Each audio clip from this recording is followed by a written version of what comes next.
तो देखिए, पिछले क्लास में आपको बताया गया था कि जब विलियमसन सिंथेसिस रिएक्शन से ईथर का निर्माण किया जाता है तो प्राइमरी अल्काइल हैलाइड जो है कि ईथर का निर्माण करता है, सेकेंडरी और टर्शियरी अल्काइल हैलाइड ईथर का निर्माण नहीं करता है। यह आपको बोला गया था कि आपके बुक में लिखा हुआ है इसका जो कि कारण कि क्यों सेकेंडरी और tertiary alkyl halide Williamson synthesis reaction के द्वारा ईथर का निर्माण नहीं करता है। इसको आप अच्छे से पढ़ें और फिर हमको बताएंगे। तो आपको एक दिन का समय दिया गया था जिसमें आप लोग पढ़ें भी। तो आइए हम लोग देखते हैं कि बहुत विद्यार्थी ऐसे भी है जो नहीं भी पढ़े हैं। तो आइए देखते हैं हम लोग कि सेकेंडरी और टर्शियरी अल्काइल हैलाइड से ईथर का निर्माण क्यों नहीं होता है। तो इसको जानने के लिए हम लोग को जानना होगा मैकेनिज्म की विलियमसन सिंथेसिस का क्या मैकेनिज्म है, कैसे यह रिएक्शन करता है। तो विलियमसन सिंथेसिस जो रिएक्शन है वो SN2 मैकेनिज्म पर काम करता है। तो कैसे होता है, क्यों नहीं करता है, उसके लिए आइए यहाँ पर एक हम लोग एग्जाम्पल देखते हैं। तो एग्जाम्पल में आइए हम लोग रिएक्शन कराते हैं। आपको टर्शियरी अल्काइल हैलाइड है तो यहाँ पर देखेंगे टर्शियरी अल्काइल हैलाइड जो कि CH3, यहाँ पर C, यहाँ पर CH3, यहाँ भी आपको CH3 है और यहाँ पर Cl है। तो इसका रिएक्शन हम लोग को कराना है सोडियम अल्कोक्साइड से। किससे कराना है? सोडियम अल्कोक्साइड से। तो लिखते हैं यहाँ पर सोडियम अल्कोक्साइड C2H5। तो यह जो है कि विलियमसन सिंथेसिस रिएक्शन में क्या होता है कि अल्काइल हैलाइड का रिएक्शन जब सोडियम अल्कोक्साइड से कराते हैं तो जो है कि NaCl बाहर निकलता है और ईथर का निर्माण होता है। तो इसमें जो है कि आपको कहा गया कि यह जो अल्काइल हैलाइड है यह 3 डिग्री अल्काइल हैलाइड है, यह टर्शियरी है। क्यों टर्शियरी है? तो क्योंकि इस कार्बन के एक साइड कार्बन है, इस कार्बन के दूसरे साइड भी कार्बन है और इस कार्बन के तीसरे साइड भी कार्बन है। तो यह जो कार्बन है इससे तीनों साइड कार्बन के कंपाउंड है, इसीलिए इसे 3 डिग्री और टर्शियरी अल्काइल हैलाइड कहा जाता है। तो यह जो है कि रिएक्शन करता है तो ईथर का निर्माण नहीं होता है, यह रिएक्शन नहीं होता है। इसमें जो है कि अल्कीन बन जाता है। क्या बनता है? अल्कीन बन जाता है। अल्कीन ALKEN अल्कीन बन जाता है और ईथर का निर्माण नहीं होता है। होता क्या है कि यहाँ से एक H और यहाँ से एक Cl बाहर निकलता है और अल्कीन बना देता है, लेकिन ईथर नहीं बनता है। तो क्यों नहीं बनता है? तो यह ईथर जो है कि बनाने के लिए कौन सा मैकेनिज्म का पालन किया जाता है? तो ईथर बनाने के लिए जो है कि SN2 मैकेनिज्म का पालन किया जाता है। तो इसमें होता क्या है, आइए इसका मैकेनिज्म देखते हैं। इसका मैकेनिज्म देखते हैं। तो इसमें मैकेनिज्म जब हम इसका देखेंगे तो यहाँ पर हम लोग को क्या होता है कि इस कंपाउंड को हम लोग इस तरह से लिखते हैं C, यहाँ पर C और 3 H है, तीनों दिशा में लिख दिए। यहाँ पर फिर आपको C और इसका 3H है, तीनों दिशा में लिख दिए। और फिर यहाँ पर C और 3H है, या तीनों दिशाओं में इसको हम लोग लिख दिए। और यहाँ पर लिख दिए Cl और यहाँ पर लिख दिए आपको NaOC2H5। तो यह रिएक्शन होता है। तो यह SN2 मैकेनिज्म का पालन करता है। यदि ईथर बनाना हो तो कौन रिएक्शन का पालन करेगा, कौन मैकेनिज्म का? तो SN2 मैकेनिज्म का यह पालन करेगा। तो इसमें होता क्या है, SN2 में यह कंपाउंड टूट जाता है। क्या में टूटेगा? Na+ में और OC2H5 माइनस में, OC2H5 माइनस में टूटेगा। तो यह OC2H5 जो है कि यहाँ से आपको आकर इस कंपाउंड में पीछे से अटैक करेगा इस कार्बन पर। तो इस कार्बन पर अटैक करेगा OC2H5 और धीरे धीरे यहाँ से Cl फिर बाहर निकल जाएगा, Na और Cl बाहर निकल जाएगा। लेकिन यह 3 डिग्री होने के कारण यहाँ पर स्टेरिक हिंड्रेंस ज़्यादा है, स्टेरिक रिपल्सन ज़्यादा है। यह जो कंपाउंड न्यूक्लियोफाइल है इसको कहते हैं न्यूक्लियोफाइल कहते हैं। तो यह जो न्यूक्लियोफाइल है, यह न्यूक्लियोफाइल इस 3 डिग्री कार्बन के चारों तरफ अधिक एटम है, स्पेस की कमी है, इसीलिए यहाँ पर यह जुड़ नहीं पाता है। क्योंकि SN2 मैकेनिज्म आपको याद होगा, जब भी न्यूक्लियोफाइल अटैक करता है तो पीछे से अटैक करता है। तो यहाँ पर पीछे से अटैक होने के लिए इस कार्बन के चारों तरफ स्पेस अधिक होना चाहिए, जो कि 3 डिग्री कार्बन में स्पेस की कमी है। यहाँ पर स्टेरिक हिंड्रेंस होगा, स्ट्रक्चर का रिपल्सन होगा, यहाँ पर स्पेस कम है, इसीलिए यह न्यूक्लियोफाइल पीछे से अटैक नहीं कर पाएगा। तो जब यह न्यूक्लियोफाइल पीछे से अटैक नहीं कर पाएगा तो इसमें ईथर का निर्माण नहीं होगा। क्या नहीं होगा? इसमें ईथर का निर्माण नहीं होगा। तो इसमें ईथर का निर्माण नहीं होगा तो होता क्या है, तो यहाँ से H और यहाँ से Cl, HCl बाहर निकल जाएगा। इसमें अब एलिमिनेशन रिएक्शन हो जाएगा। कौन सा रिएक्शन हो जाएगा? एलिमिनेशन रिएक्शन हो जाएगा। तो यहाँ से H और Cl यहाँ से बाहर निकलेगा। HCl यहाँ से क्या होगा? बाहर निकलेगा। और HCl बाहर निकलेगा तो यहाँ पर कंपाउंड बन जाएगा इस तरह से CH फिर C, यहाँ पर H, फिर यहाँ पर H, फिर यहाँ पर CH और यहाँ पर H। और यहाँ से जो H और Cl बाहर निकला है तो उसको यहाँ लिख देते हैं प्लस में HCl। क्या लिख दिए? प्लस में HCl लिख दिए। तो यहाँ पर अब कार्बन का 3 ही बॉन्ड हो रहा है। देखेंगे आपको 1 2 1 3, इसका भी 1 2 1 3। तो यहाँ पर एक डबल बॉन्ड बन जाएगा।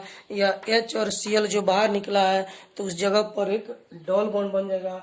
तो यह आपको कंपाउंड हो गया अल्कीन, जो कि यहाँ पर हम लोग लिखे हुए हैं। तो याद रखिएगा 3 डिग्री और 2 डिग्री अल्काइल हैलाइड जो है कि से हम लोग ईथर का निर्माण नहीं कर सकते हैं। क्यों नहीं कर सकते हैं? कि 2 डिग्री और 3 डिग्री में स्टेरिक रिपल्सन ज़्यादा होता है, स्टेरिक हिंड्रेंस ज़्यादा होता है, स्पेस की कमी होती है, इसीलिए न्यूक्लियोफाइल पीछे से अटैक नहीं कर पाता है। यही का घटना 2 डिग्री के भी साथ होता है। इसीलिए 2 डिग्री और 3 डिग्री अल्काइल हैलाइड का जब रिएक्शन सोडियम ऑक्साइड के साथ कराते हैं तो वो अल्कीन बना लेता है। तो यह तो 3 डिग्री का आप देखें। अब आइए आपको 2 डिग्री दिखाते हैं और 1 डिग्री का भी मैकेनिज्म दिखाते हैं। तो 1 डिग्री ईथर का निर्माण करता है, लेकिन 2 डिग्री और 3 डिग्री नहीं करता है। क्यों नहीं करता है? तो ड्यू टू स्टेरिक हिंड्रेंस। किसके कारण? Steric hindrance. तो चलिए इसको हम लोग लिख देते हैं। यह रिएक्शन ईथर का निर्माण क्यों नहीं हुआ? तो ड्यू टू आप लोग नीचे लिख लीजिएंगे, हम इसको ऊपर यहाँ पर लिख देते हैं। Due to steric hindrance, due to steric hindrance. तो इसको जो है कि आप जो है कि इसको नीचे लिख लेंगे कि स्टेरिक हिंड्रेंस के कारण, स्ट्रक्चर के रुकावट के कारण 3 डिग्री अल्काइल हैलाइड से ईथर का निर्माण नहीं किया जा सकता है। यही घटना 2 डिग्री के भी साथ होता है, उसमें भी स्टेरिक हिंड्रेंस अधिक होता है। 1 डिग्री में स्टेरिक हिंड्रेंस नहीं होता है, इसीलिए 1 डिग्री जो का रिएक्शन जो है कि सोडियम इथॉक्साइड से कराते हैं तो वह ईथर का निर्माण कर लेता है। तो आइए उसको भी एक हम मैकेनिज्म के द्वारा दिखा देते हैं। तो यहाँ पर आप देखेंगे कि जो है कि यह कंपाउंड जो यहाँ पर लिखा गया है यह 1 डिग्री अल्काइल हैलाइड है। क्यों? क्योंकि इस कार्बन के एक ही साइड कार्बन के कंपाउंड है, बाकी दोनों साइड हाइड्रोजन एटम है। तो यह रिएक्शन, इसका रिएक्शन जब सोडियम इथॉक्साइड के साथ कराते हैं तो NaCl बाहर निकलता है और OC2H5 आकर इस कार्बन से जुड़ जाता है तो ईथर का निर्माण हो जाता है। तो यह कौन सा कंपाउंड है? 1 डिग्री अल्काइल हैलाइड है। यह कैसा कंपाउंड है? 1 डिग्री अल्काइल हैलाइड है। तो यह जो है कि ईथर का निर्माण कर लेता है, लेकिन 2 डिग्री और 3 डिग्री अल्काइल हैलाइड ईथर का निर्माण नहीं करता है, वह अल्कीन का निर्माण करता है। क्यों? क्योंकि उसमें स्टेरिक रिपल्सन अधिक होता है।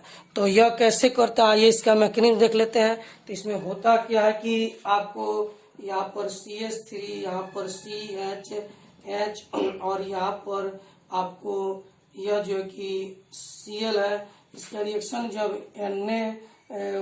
NaOC2H5 से कराते हैं तो होता क्या कि यह टूट जाता है Na प्लस में और यहाँ पर O पर माइनस और C2H5 फाइव में यह SN2 मैकेनिज्म का पालन करता है। विलियमसन सिंथेसिस कौन सी रिएक्शन का पालन करता है? SN2 मैकेनिज्म का पालन करता है। तो इसमें होता क्या है कि यह जो है कि पीछे से जाकर यहाँ पर अटैक करता है। तो यह मॉलिक्यूल जाके पीछे से यहाँ पर जो है कि अटैक करेगा। तो यहाँ पर जो है कि स्पेस अधिक है, देखिए यहाँ पर स्पेस अधिक है, यह आसानी से यहाँ पर जाकर अटैक कर सकता है। तो होता क्या है कि इसको हम चाहे तो इस यहाँ से मिटाकर हम इसको यहाँ लिख देते हैं। देखिए तो यहाँ लिख देते हैं, तो यहाँ पर अटैक करता है O पर, यहाँ पर O पर माइनस और C2H5। तो यह जो है कि यहाँ पर जो अटैक करता है, तो इसमें होता क्या है कि धीरे धीरे कोलेरिन यहाँ से जो है कि टूटते जाता है। कोलेरिन धीरे धीरे यहाँ से टूटते जाता है। तो कोलेरिन एक तरफ से निकलते जाता है और OC2H5 माइनस यहाँ पर पीछे से अटैक करते जाता है। फाइनली क्या होता है कि यह NaCl बाहर निकल जाता है। तो यहाँ चलिए इसको मिटा देते हैं, यह समझने के लिए आपको बताया गया था। तो यहाँ पर इसका इतना भाग जो है कि आपको OC2H5 माइनस जो है कि अटैक करता है। यहाँ पर इतना भाग जो है कि पीछे से अटैक करता है और NaCl फिर यहाँ से बाहर निकल जाता है। तो NaCl बाहर निकल गया, लिख दिए। चलिए NaCl क्या हो गया? बाहर निकल गया। और यह जो इधर से अटैक करता है तो यहाँ पर जाकर जुड़ जाता है। तो क्या कंपाउंड बनाएगा? CH3 CH और H। यहाँ से जो क्लोरीन बाहर निकला है वहां पर जाके जुड़ जाता है OC2H5, यानी कि ईथर का निर्माण हो चुका है। तो यह ईथर बन गया। चाहे तो इसको हम लोग ऐसे भी लिख सकते हैं, CH3 CH2 यहाँ पर O और C2H5। तो यह ईथर हम लोग का बन चुका। तो इधर भी इथाइल है और इधर भी इथाइल है। तो यह कौन सा ईथर हो जाएगा? Di ethyl ether. तो यह डाई इथाइल ईथर यानी सिंपल ईथर का निर्माण हम लोग कर दिए, क्योंकि ऑक्सीजन के दोनों तरफ दो दो कार्बन एटम है। तो सिंपल ईथर का निर्माण हम लोग कर चुके हैं। तो यह रिएक्शन के द्वारा हम लोग जो है कि ईथर निर्माण कर सकते हैं। तो क्योंकि इसके पास स्पेस अधिक है। तो याद रखिएगा आप जो है कि अल्काइल हैलाइड जो है कि वह टर्शियरी और सेकेंडरी अल्काइल हैलाइड ईथर का निर्माण नहीं करता है, क्योंकि उसमें स्टेरिक रिपल्सन अधिक होता है। परंतु 1 डिग्री जो अल्काइल हैलाइड है उसमें स्पेस अधिक पाए जाते हैं, इसीलिए वह ईथर का निर्माण करता है। तो और इसका मैकेनिज्म भी आपसे पूछा जा सकता है कि यह कौन सा मैकेनिज्म का पालन करता है, तो आपको बताना होगा SN2। तो जब 3 डिग्री अल्काइल हैलाइड आप लीजिएगा और 2 डिग्री, तो उसमें एलिमिनेशन रिएक्शन हो जाएगा और अल्कीन बना लेगा। लेकिन 1 डिग्री लीजिएगा तो इसमें सब्स्टिट्यूशन रिएक्शन होगा। कौन सा सब्स्टिट्यूशन? तो न्यूक्लियोफिलिक सब्स्टिट्यूशन रिएक्शन सेकेंड होता है और इसमें ईथर का निर्माण होता है। इसी को कल आप लोग को बताया गया था कि उसको पढ़िए, देखिए और समझिए। कि कल आपको दिया गया था बुक में कि उसमें लिखा हुआ था कि 2 डिग्री 3 डिग्री नहीं करता है ईथर का निर्माण। क्यों नहीं करता है? तो उसका रीजन है कि ईथर का निर्माण SN2 मैकेनिज्म से होता है और SN2 मैकेनिज्म में 3 डिग्री और 2 डिग्री अल्काइल हैलाइड में स्पेस की कमी होती है, स्टेरिक हिंड्रेंस अधिक होता है, इसीलिए वह ईथर का निर्माण नहीं करता है। तो आइए इस आधार पर 1-2 क्वेश्चन बना लेते हैं। तो इसको मिटाते हैं और इस पर एक क्वेश्चन बनाते हैं। तो चलिए यहाँ पर आपको 2 क्वेश्चन दिया गया है। यहाँ पर क्वेश्चन फर्स्ट और क्वेश्चन सेकंड दिया गया है।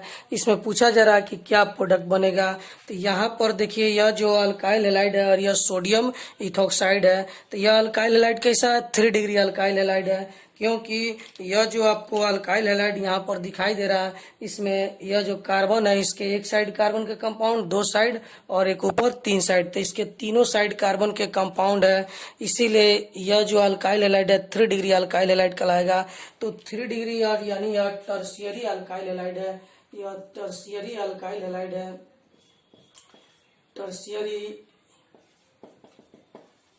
टर्शियरी अल्काइल हैलाइड यह टर्शियरी अल्काइल हैलाइड है। तो टर्शियरी अल्काइल हैलाइड ईथर का निर्माण नहीं करता है, इसमें स्टेरिक रिपल्सन अधिक होता है। यहाँ से जब OC2H5 टूट कर इसे पीछे से अटैक करेगा तो यहाँ पर स्पेस की कमी हो जाएगी, जिसको आपको मैकेनिज्म में समझा चुके हैं। तो इस स्थिति में ऑल्कीन बन जाता है। यहाँ पर जो है कि SN2 और एलिमिनेशन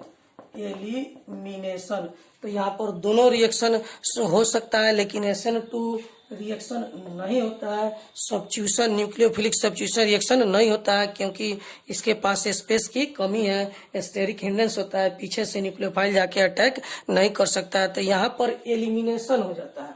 कौन सा रिएक्शन हो जाता है? एलिमिनेशन रिएक्शन हो जाता है। तो एलिमिनेशन रिएक्शन हो जाता है तो इसमें क्या बन जाता है? एलिमिनेशन रिएक्शन होता है तो इस एलिमिनेशन रिएक्शन जब होता है तो इसमें HCl बाहर निकलता है। यहाँ से H और Cl क्या होगा? बाहर निकलेगा। यहाँ से HCl बाहर निकलेगा और जो है कि यहाँ पर ऑल्कीन बना लेगा।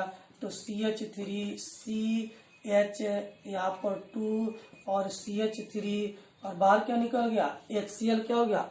बाहर निकल गया। तो HCl बाहर निकल गया और यहाँ पर एक डबल बॉन्ड बन गया, यानी कि ऑल्कीन बन गया। तो यह जो है कि ऑल्कीन का निर्माण हो गया, डबल बॉन्ड वाला कंपाउंड का निर्माण हो गया। तो जब अल्काइल हैलाइड टर्शियरी होगा उस स्थिति में सब्स्टिट्यूशन रिएक्शन नहीं होकर कौन सा रिएक्शन हो जाता है? एलिमिनेशन रिएक्शन होता है, क्योंकि सब्स्टिट्यूशन रिएक्शन में जो है कि कार्बन के पास स्पेस अधिक चाहिए, इसके पास स्पेस की कमी है, इसीलिए न्यूक्लियोफिलिक सब्स्टिट्यूशन रिएक्शन नहीं हुआ। तो इसमें बन गया अल्कीन। लेकिन यहाँ पर क्या होता है? यहाँ पर जो अल्काइल हैलाइड है यह प्राइमरी अल्काइल हैलाइड है। कौन सा अल्काइल हैलाइड है? प्राइमरी अल्काइल हैलाइड है। यहाँ पर देखेंगे आप लोग को यह प्राइमरी अल्काइल हैलाइड, यहाँ पर प्राइमरी अल्काइल हैलाइड है। Primary alkyl halide. तो प्राइमरी अल्काइल हैलाइड है। क्यों प्राइमरी अल्काइल हैलाइड है? तो यहाँ पर ध्यान देंगे कि यह जो आपको कार्बन है, इसमें इस कार्बन के एक ही साइड कार्बन के कंपाउंड है। यहाँ पर देख लेंगे आप लोग कि यह जो कार्बन है, इस कार्बन के एक साइड यहाँ पर देखेंगे एक ही साइड कार्बन के कंपाउंड है, बाकी दोनों साइड हाइड्रोजन है, इसीलिए इसको प्राइमरी कहते हैं। तो प्राइमरी अल्काइल हैलाइड जब टर्शियरी सोडियम ब्यूटॉक्साइड से रिएक्शन कराएगा तो यह रिएक्शन हो जाएगा, क्योंकि इसके पास स्पेस अधिक है और यह जो है कि SN2 मैकेनिज्म का पालन करेगा। कौन सा मैकेनिज्म का पालन करेगा? तो SN2 मैकेनिज्म का पालन करेगा। SN2 मैकेनिज्म का पालन करेगा। क्यों SN2 मैकेनिज्म का पालन होगा? क्योंकि इसमें स्पेस अधिक है, यह प्राइमरी है। तो यहाँ से इतना दूर ग्रुप जो है कि यह टूटकर पीछे से अटैक करेगा। इस कार्बन के पास यह बड़ा है, फिर भी इसके पास स्पेस अधिक है, इसीलिए यह पीछे से टूटकर यहाँ पर धीरे धीरे अटैक करेगा और कोलिन धीरे धीरे बाहर निकलते चला जाएगा। तो होगा क्या? फाइनली यहाँ से NaCl क्या हो जाएगा? बाहर निकल जाएगा। NaCl बाहर निकल जाएगा और यह ग्रुप जाके यहाँ पर जो पीछे से यह तो पीछे से अटैक करता है, तो फाइनली आके यहाँ पर जुड़ जाता है। तो क्या बनाएगा? CH3 यहाँ पर HO और CH3 यह 3 है और यहाँ पर CH3। तो यह जो है कि आपको ईथर का निर्माण कर लेगा। तो यहाँ पर ईथर का निर्माण हो चुका। तो आप देख रहे हैं कि यह कौन सा ईथर है? तो यह एक मिक्स ईथर है, क्योंकि इधर 2 कार्बन के कंपाउंड है, इधर 4 कार्बन के कंपाउंड है। तो यह यहाँ पर यह रिएक्शन हो गया। क्यों हो गया? क्योंकि यह प्राइमरी अल्काइल हैलाइड था। तो प्राइमरी अल्काइल हैलाइड जो है कि से बड़ा न्यूक्लियोफाइल रहे तो वह जाके जुड़ सकता है और ईथर का निर्माण हो जाएगा। लेकिन टर्शियरी से ईथर का निर्माण नहीं होगा। टर्शियरी से क्या बनेगा? ऑल्कीन बनेगा, क्योंकि इसमें स्पेस की कमी होती है। तो इसी चीज को आपके बुक में क्वेश्चन के रूप में भी समझाया गया है। तो आइए उसको हम दिखाते हैं आपके बुक में। तो आप देखेंगे आपका जो बुक है, इस बुक में यहाँ पर जो है कि कुछ क्वेश्चन दिया गया, फिर यहाँ पर बताया गया, फिर बॉक्स डायग्राम में यहाँ पर कुछ क्वेश्चन है, इसको समझाया गया है कि कब ईथर का निर्माण होगा और कब ईथर का निर्माण नहीं होगा। तो इसी चीज को आपको यहाँ पर क्वेश्चन के रूप में समझाया गया कि क्यों और कैसे। तो इसको अच्छे से पढ़िए और जो भी दिक्कत हो आप हमसे पूछ सकते हैं। तो इसमें आपको एक यहाँ पर क्वेश्चन बनाया गया है। देखिए यहाँ पर इसी को समझाया गया है। यहाँ टर्शियरी अल्काइल हैलाइड है तो सोडियम इथोक्साइड के साथ रिएक्शन हो रहा है, तो यह रिएक्शन नहीं हो रहा है, इसमें जो है कि अल्कीन बन जाता है। तो यहाँ पर 3-4 क्वेश्चन इस पर पूछा गया कि क्यों नहीं होता है, तो इसका जवाब आपको बता दिया गया है कि इसमें स्टेरिक रिपल्सन अधिक होगा। तो इसको अच्छे से पढ़िए और यहीं से यह सब क्वेश्चन आपको दिया गया है। जो नहीं समझ में आएगा उसको आप फिर हमसे फोन से पूछ सकते हैं। तो एक चीज का ध्यान रखेंगे, अभी तक जो हम लोग पढ़े उसमें क्या ध्यान रखना है कि अल्काइल हैलाइड जो है कि प्राइमरी अल्काइल हैलाइड ही विलियमसन सिंथेसिस रिएक्शन के द्वारा जो है कि ईथर और सिंपल और मिक्स दोनों तरह का ईथर का निर्माण करता है, लेकिन सेकेंडरी और टर्शियरी नहीं करता है क्योंकि उसमें स्पेस की कमी होती है। और विलियमसन सिंथेसिस रिएक्शन कौन मैकेनिज्म का पालन करता है, तो SN2 मैकेनिज्म का पालन करता है। जब आप सेकेंडरी और टर्शियरी जो है कि अल्काइल हैलाइड का उपयोग करेंगे तो उस समय एलिमिनेशन रिएक्शन हो जाएगा और अल्कीन का निर्माण होगा। तो इस चीज को अच्छे से आपको बताया गया, समझाया गया, तो इसको आप पढ़ें, देखें। और आज आपका जो है कि विलियम ईथर का प्रिपरेशन समाप्त हो गया। तो हम लोग के चैप्टर में था अल्कोहल, फिनॉल और ईथर। तो अल्कोहल, फिनॉल और ईथर इन सभी का जो है कि प्रिपरेशन हम लोग समाप्त कर दिए, पढ़ लिए। अब हम लोग को जो है कि इन सब का फिजिकल प्रॉपर्टी पढ़ना है। और तो फिजिकल प्रॉपर्टी और केमिकल प्रॉपर्टी हम लोग का जो है कि सिलेबस में बचा हुआ है। तो इस सब का फिजिकल प्रॉपर्टी क्या होता है, कैसे होता है, तो फिजिकल प्रॉपर्टी किसे कहते हैं, अल्कोहल का क्या फिजिकल प्रॉपर्टी होता है, फिनॉल का क्या फिजिकल प्रॉपर्टी होता है और ईथर का क्या फिजिकल प्रॉपर्टी होता है। तो अगले क्लास में हम लोग इन सब का फिजिकल प्रॉपर्टी कहते हैं पढ़ेंगे। तो फिजिकल प्रॉपर्टी पहले भी आपको बताया जा चुका था कि जिसे आंख से देखकर, हाथ से छूकर, नाक से सुनकर पहचाना जा सके, उन सारे प्रॉपर्टीज को हम लोग फिजिकल प्रॉपर्टी कहते हैं। यानी कि बिना रिएक्शन के डायरेक्ट देखकर हम यदि किसी कंपाउंड का कोई प्रॉपर्टी बता सकते हैं कि उसका क्या कलर है और वह पानी में डालने पर डिजॉल्व होता है कि नहीं होता है, यानी घुलनशील है कि नहीं है, ये सब क्या है, फिजिकल प्रॉपर्टी है। वह कंपाउंड सॉलिड है कि लिक्विड है कि गैस है, यह सब फिजिकल प्रॉपर्टी है। तो फिजिकल प्रॉपर्टी क्या होता है, इनको कौन कौन से कारक प्रभावित करते हैं, यह सब हम लोग अगले वीडियो में पढ़ेंगे। इसके बाद केमिकल प्रॉपर्टी पढ़ेंगे, तब यूज पढ़ेंगे और यह चैप्टर हम लोग का समाप्त हो जाएगा। तो अच्छे से पढ़िए, जो भी दिक्कत हो हमसे फिर पूछेंगे। कल हम लोग अगले क्लास में शुरू करेंगे physical property of alcohol, phenol and ether.